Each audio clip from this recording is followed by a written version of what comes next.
నమస్తే welcome to Bharati TV. నేను Bapayya. ప్రసాద్‌కి mic ఇవ్వకండయ్యా, తమిళోళ్ళు భగ్గుమంటున్నారు అని చెప్పేసి ఈ వీడియోకి నేను ఒక టైటిల్ పెట్టాను. రాజేంద్ర ప్రసాద్ 2 తెలుగు రాష్ట్రాల్లోనూ బాగా పరిచయం ఉన్న పేరు, బాగా గుర్తింపు ఉన్న పేరు. నట కిరీటి రాజేంద్ర ప్రసాద్‌గా పేరు కూడా తెచ్చుకున్నారు. హాస్యరస ప్రధానమైన చిత్రాల్లో ఎక్కువగా నటించారు. అలాగే హాస్యరస ప్రధానమైన కథలతోటి వచ్చే సినిమాల్లో హీరోగా కూడా నటించారు. మంచి గుర్తింపు ఉంది. కానీ ఈ మధ్య మాత్రం ఆయన నవ్వుల పాలవుతున్నారు. నవ్వించే చిత్రాల్లో నటించిన రాజేంద్ర ప్రసాద్ నవ్వుల పాలవటం మాత్రం నిజంగా విచారకరమనే చెప్పుకోవాలి.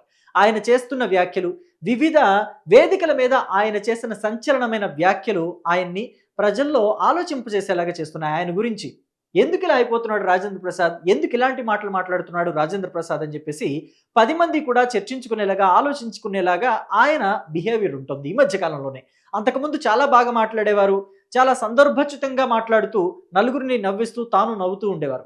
కానీ ఈ మధ్య ఎందుకనో బూతులు మాట్లాడుతున్నారు. బూతు సినిమాలు చేయకపోయినా బూతు రాజేంద్ర ప్రసాద్ బూతు నటుడు అని అనిపించుకుంటున్నారు. నిజంగా ఇలాంటి మాటలు వింటున్నప్పుడు రాజేంద్ర ప్రసాద్‌ని అభిమానించే ఆయన అభిమానులు కూడా చాలా బాధపడుతున్నారు. ఇప్పటికైనా రాజేంద్ర ప్రసాద్ ఆయన తీరును మార్చుకుంటారా లేదా అని చెప్పేసి అందరూ కూడా ఆలోచిస్తున్నారు. అసలు ఏం జరిగింది? ఏంటి? తాజాగా ఎందుకు తమిళ్ వాళ్ళు రాజేంద్ర ప్రసాద్ మీద భగ్గుమంటున్నారు తమిళ నటులు అని చెప్పేసి కూడా మనం ఇక్కడ చర్చించుకునే ప్రయత్నం చేద్దాం. నిజానికి రాజేంద్ర ప్రసాద్ తెలుగు వాళ్ళకి మాత్రమే పరిచయం అని అనుకుంటే తప్పే. ఎందుకనంటే ఒకప్పుడు తెలుగు ఇండస్ట్రీ అంతా కూడా మెడ్రాస్‌లోనే ఉండేది. ఆయన 1980ల్లోనే మెడ్రాస్‌లో అక్కడ ఉండి సినిమా నటుడిగా అవకాశాలు తెచ్చుకొని అక్కడ చాలా మందికి పరిచయం అయ్యి ఆ తర్వాత ఆ సినీ ఇండస్ట్రీ అంతా హైదరాబాద్ వచ్చేసాక ఆయన కూడా హైదరాబాద్ వచ్చి సెటిల్ అయ్యారనుకోండి. అది వేరే విషయం. కాబట్టి ఆయనకి అక్కడ కూడా నటులతోటి మంచి పరిచయాలున్నాయి. తమిళ్ నటులతోటి కూడా మంచి పరిచయాలున్నాయి. సో 1, 2 తమిళ్ సినిమాలు కూడా ఆయన చేసినట్టు నాకు గుర్తు. సో మొత్తం మీద చూస్తే ఇప్పుడు ఆయన మీద తమిళ్ వాళ్ళు భగ్గుమంటున్నారు. కారాలు, మిరియాలు నూరుతున్నారు రాజేంద్ర ప్రసాద్ మీద. ఎందుకు ఏంటి అనేది ఈ వీడియో ద్వారా నేను వివరిస్తాను. అయితే మనం చెప్పుకున్నాం కదా, ఈ మధ్య కాలంలో రాజేంద్ర ప్రసాద్ కొంచెం సంచలనమైన వ్యాఖ్యలు చేస్తున్నారు. ఆ నలుగురు, మీ శ్రేయోభిలాషి వంటి సందేశాత్మకమైన చిత్రాల్లో నటించిన రాజేంద్ర ప్రసాద్ ఇలాంటి సంచలనమైన వ్యాఖ్యలు చేయటం, లేకపోతే వివాదాస్పద వ్యాఖ్యలు చేయటం ఏంటి అనేది అందరిలో ఒక ఆలోచన పడిపోయింది. మొన్నటికి మొన్న అలీని ఎలాంటి మాటలు అన్నారో కూడా, అంటే ఒక వేదిక మీద మాట్లాడుతూ అలీని పుసుక్కున మాట అనేశాడు. అది అనరాని మాట. నిజంగా కూడా ఖండించదగిన మాట. అయితే తర్వాత తేరుకొని ఆయన క్షమాపణ చెప్పాడు. అలీతోటి నాకున్న సంబంధ బాంధవ్యాలు ఇలాంటివి. నేను పొరపాటునే అన్నాను. అలీకి సారీ కూడా చెప్పానని చెప్పారు. అలీ కూడా ఆయన అన్నాడని నేనంత ఫీల్ అవ్వలేదు. ఆయన ఈ మధ్య కాలంలో ఏదో కొంత మానసికంగా ఇబ్బంది పడుతున్నారు.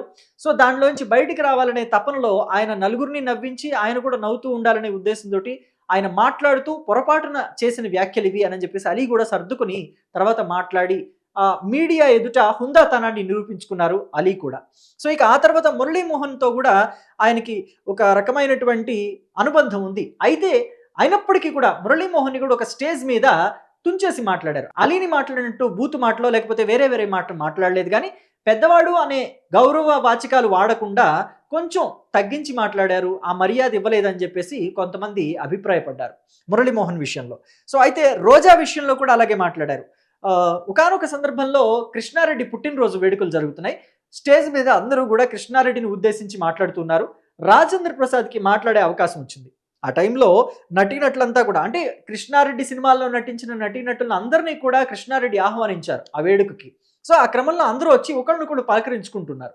తను మాట్లాడే మాటలు వినటం లేదు అనే ఒక ఉక్రోషమో లేకపోతే ఒక అసహనమో రాజేంద్ర ప్రసాద్ అక్కడున్న వాళ్ళందరినీ కూడా చంపేస్తా మాట్లాడారంటే చెప్పేది వినండి అని చెప్పేసి కొంచెం విసుగ్గా మాట్లాడారు. ఆ క్రమంలోనే రోజా, శ్రీకాంత్ మాట్లాడుకుంటే చంపేస్తా, దాన్ని ఇంట్రడ్యూస్ చేసింది కూడా నేనే అని చెప్పేసి ఆవిడ గురించి కూడా కాస్త తక్కువ చేసి మాట్లాడారు. అయితే రోజా రాజకీయ నాయకురాలుగా అవతలి రాజకీయ పార్టీ నేతల్ని తుంచేసి మాట్లాడినంత స్థాయిలో అయితే మాట్లాడలేదు. కానీ అది మాత్రం తక్కువే. అయితే రాజేంద్ర ప్రసాద్ మాట్లాడటం తప్పే, రోజాతో కంపేర్ చేస్తే తక్కువే అని మాత్రం అంటున్నారు జనం. అయితే ఇక్కడ ఈసారి కాంతారావుకి సంబంధించిన ఆయన పేరు మీద ఇచ్చే బహుమతిని రాజేంద్ర ప్రసాద్‌కి ఇచ్చారు. ఇక్కడే అసలు వివాదం మొదలైంది. తాజా వివాదం ఇక్కడే మొదలైంది. సో ఇవన్నీ కూడా గడిచిపోయాయి. రోజా, మురళీమోహను, అలీ ఈ ఇష్యూస్ అన్నీ కూడా గడిచిపోయాయి. తాజా ఇష్యూ ఏంటంటే కాంతారావుకి సంబంధించింది. కాంతారావు చాలా పెద్ద ఆర్టిస్టు, చాలా పెద్ద హీరో కూడా. ఎన్నో విజయవంతమైన చిత్రాల్లో నటించారు. ఎన్టీఆర్‌కి సమకాలికుడు. ఎన్టీఆర్, ఏఎన్ఆర్ లాంటి నటులకి సమకాలీన నటుడు. సో, ఆయన పేరు మీద ఇస్తున్న అవార్డు ఈసారి రాజేంద్ర ప్రసాద్‌కి ఇచ్చారు. రాజేంద్ర ప్రసాద్ ఆ అవార్డు తీసుకుంటూ కాంతారావుని చాలా పెద్ద ఎత్తున పొగుడుతూ మాట్లాడారు. పొగుడుతూ మాట్లాడే క్రమంలోనే గీత దాటేశారు రాజేంద్ర ప్రసాద్. ఏమన్నారంటే, కాంతారావు ఆ రోజుల్లో జానపద చిత్రాల్లో నటిస్తున్న క్రమంలో అందరూ కూడా ఆయన చూసి భయపడేవారు. ముఖ్యంగా తమిళ నటుడు, తమిళ వాళ్ళందరికీ కూడా ఒక పెద్ద హీరో, స్టార్ హీరో అయిన ఎంజీఆర్ కూడా కాంతారావు నటన చూసి, ఆయన కత్తి యుద్ధాలు చూసి అదిరిపోయేవాడు. ఆయనకి తడిసిపోయేది అని చెప్పేసి అంటూనే యావత్ భారతదేశం చిత్ర పరిశ్రమను కూడా లాక్కెళ్ళిపోతాడేమోనని చెప్పేసి ఆయనకి పడిపోయింది అని అంటూ మాట్లాడాడు. ఏం మాట్లాడాడు అనేది మీకు అర్థమైపోయి ఉంటుంది అనుకుంటా. నేను ఇలాగా సింబల్ చూపించి పడిపోయింది అని అంటున్నాడు అని చెప్పేసి అన్నానంటే ఆయన ఏమని ఉంటాడో కూడా మీరు ఊహించుకోవచ్చు.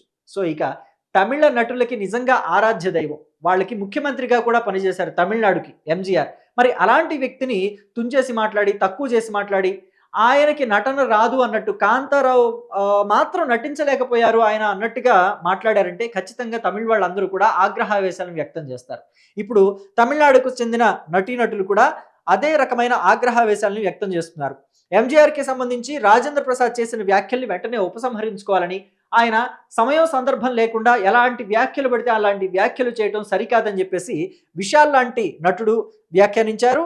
అలాగే క్షమాపణ చెప్పాల్సిందేనే డిమాండ్ చేశారు. అలాగే నాజర్ ప్రముఖ సినీ నటుడు, అలాగే చాలా డిమాండ్ ఉన్న క్యారెక్టర్ ఆర్టిస్ట్. ప్రస్తుతం ఎన్ని సినిమాల్లో నాజర్ నటించారు, అలాగే ఇంకా ఎన్ని సినిమాలు ఆయన చేతిలో ఉన్నాయనేది చెప్పడం కూడా కష్టమే. సో, అలాంటి డిమాండ్ ఉన్న ఆర్టిస్ట్ కూడా ఇప్పుడు రాజేంద్ర ప్రసాద్ పట్ల కొంత అసహనాన్ని వ్యక్తం చేస్తున్నారు. ఖచ్చితంగా రాజేంద్ర ప్రసాద్ ఎంజీఆర్కి క్షమాపణ చెప్పాల్సిందే అని చెప్పేసి డిమాండ్ చేస్తున్నారు. ఎంజీఆర్ లాంటి ఒక మహోన్నతమైన నటుడు, ఆయన లాంటి ఒక మహోన్నతమైన నాయకుడు మళ్ళీ మనకి కనిపించరు. అలాంటి వ్యక్తిని కించపరుస్తూ మాట్లాడడం అనేది నిజంగా సమంజసం కాదు అని చెప్పేసి కూడా నాజర్ అంటున్నారు. సో, కాబట్టి మరి రాజేంద్ర ప్రసాద్ తాను తప్పుని తాను తెలుసుకుని ఎంజీఆర్కి క్షమాపణలు చెప్తారా? ఎంజీఆర్తో పాటు తమిళ నటులు ఎవరైతే ఆగ్రహావేశాలని వ్యక్తం చేశారో వాళ్ళని కూడా క్షమాపణ కోరుతారా లేదా అనేది వేచి చూడాలి. మరి మీరేమంటారు? రాజేంద్ర ప్రసాద్ ఎందుకు ఇలా ప్రవర్తిస్తున్నాడు అనుకోవాలి? ఆయన ఎందుకు ఈ మధ్య ఇలా గీత దాడుతున్నారు? ఎందుకు ఇలాంటి వివాదాస్పద వ్యాఖ్యలు చేస్తున్నారు? తమిళ పరిశ్రమకి తెలుగు సినీ పరిశ్రమకి మధ్యలో ఎందుకు పొరపచ్చాలు వచ్చేలాంటి వ్యాఖ్యలు చేశారు?